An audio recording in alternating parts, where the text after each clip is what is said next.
How good were the Black Helikopters? So I answer this. Yeah, go on. The direct thing. I thought they were great. They were just they were really sloppy. They didn't practice. They always had a problem with their drummer. Their drummer was never really quite rose to it. But they were just this mess of noise. We sort of got on and plugged in and like rocked out. Kind of like if you put the Stooges through a massive delay pedal all the time. Yeah. So I loved it. I thought it was great. And they kind of had like cool attitude in a sort of a not a bad way. It was just kind of like, yeah, go on, head down, play. And there's enough like, it was kind of droney, but there's enough interesting stuff on to make it interesting. So I used to really like them. Because I used to put gigs on, I used to put them on all the time.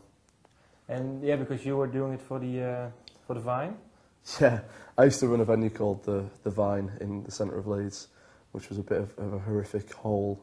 I think it gets described as. It's kind of in a horrible part of Leeds. Well, it's not. It's in the city centre, and it's kind of along the street where a lot of shoplifters go and things like that. So during the day, it would just not be a nice place to go in. People I remember the story where one guy came in with a load of plectrums and stuff, selling them, didn't he? And then you found out he'd just nicked them from Music Ground. From this music shop around the corner that my friend runs. You know, it's just not very nice. And how often did you book the Black Helikopters? Oh, loads really. A lot. We were the first band to play the Vine twice, Whiskas. Yeah, they were the first band to play twice. I mean, yeah, probably like 10 times I would have said.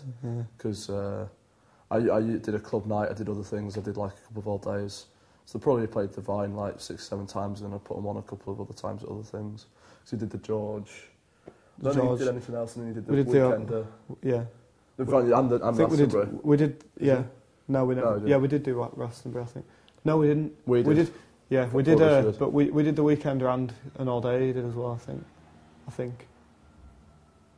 But why did it end for the Black Helikopters? We just got bored with what we were doing. It was the music. It was very hard to start doing something different after you'd been doing this like music that essentially is usually based around a big root note, a big drone kind of.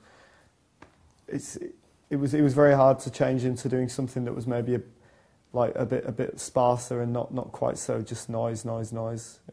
And we just wanted to do something different. And I think Whiskas wanted to do something different as well with his band. Like that wasn't really working out. So yeah. What do you do now? So I was in a band at the same time, a band called La Flamme, who were actually a lot bigger than the Black Helikopters. Although no one. It's kind of funny. I guess it's because it's all on the press releases that does it. Yeah. It's kind of really funny.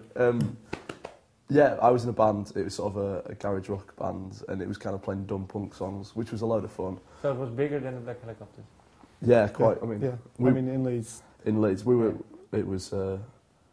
Yeah, it's kind of funny though, because it's kind of the thing is, I don't think that band's really relative to this, whereas I think the Black Helikopters kind of is. Okay, so that's relative. I think I think that's the big thing. Yeah. But you know, I've been in a lot of different bands, and the thing is, that the band I was in before Ford Russia, we were just having fun. We had a lot of fun, but very quickly, a lot of people wanted to do more without kind of putting the effort in to like be a different kind of band. They wanted us to try and be poppy and get signed, and that's not the kind of band we were. We were silly, you know, and entertaining, but we weren't, you know, a record that people would buy a lot of records by. So I eventually got pissed off, and it's because I did want to do something more that was not constrained by the way people thought about it within the band. And at sort of the same time, we were sort of hanging out with Tom and Rob, and they were feeling the same about the Black Helikopters. So, you know, we got this band together.